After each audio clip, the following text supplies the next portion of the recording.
ආයුබෝවන් සියලු දෙනාම කවිස්කේල්ගේ YouTube චැනල් එකට පිළිගන්නම 2025 සාමාන්‍ය පෙළ විභාගයේ ප්‍රතිඵල නිකුත් වන දිනය පිළිබඳ විශේෂ නිවේදනයක් නිකුත් කරලා තිබෙනවා අද දෙරණ නිවුස් වෙතින්. අපි බලමු මොකක්ද මේ විශේෂ නිවේදනය කියලා. සාමාන්‍ය පෙළ විභාගයේ ප්‍රතිඵල නිකුත් වීම කල්යන ලකුණු බවට තමයි මේ විශේෂ නිවේදනය නිකුත් කරලා තියෙන්නේ. අපි දැන් නිවේදනයට යමු වෙලා බලමු. අධ්‍යයන පොදු සහතික පත්‍ර 2025 සාමාන්‍ය පෙළ විභාගයේ ප්‍රතිඵල නිකුත් කිරීම ප්‍රමාද වනු ඇති බවට විභාග දෙපාර්තමේන්තුවේ ආරංචි මාර්ග පවසලා තිබෙනවා. එම දෙපාර්තමේන්තුවේ ප්‍රකාශයක සඳහන් කළේ ජුනි මාස 15 වන දින ප්‍රතිඵල නිකුත් කිරීමට මීට පෙර සියලු කටයුතු සැලසුම් කර තිබූ බවටයි.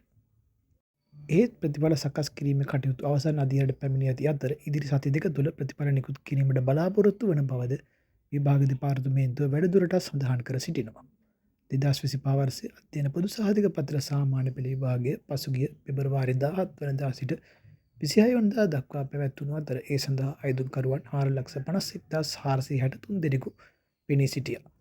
මේ වගේ වැදගත් වීඩියෝ නිතරම බලන්න අපේ කවිස්කිල්ගේ YouTube channel එක subscribe කරලා එකතු වෙන්න. මේ වගේ විශ්වාසදායක පුවත් බලන්න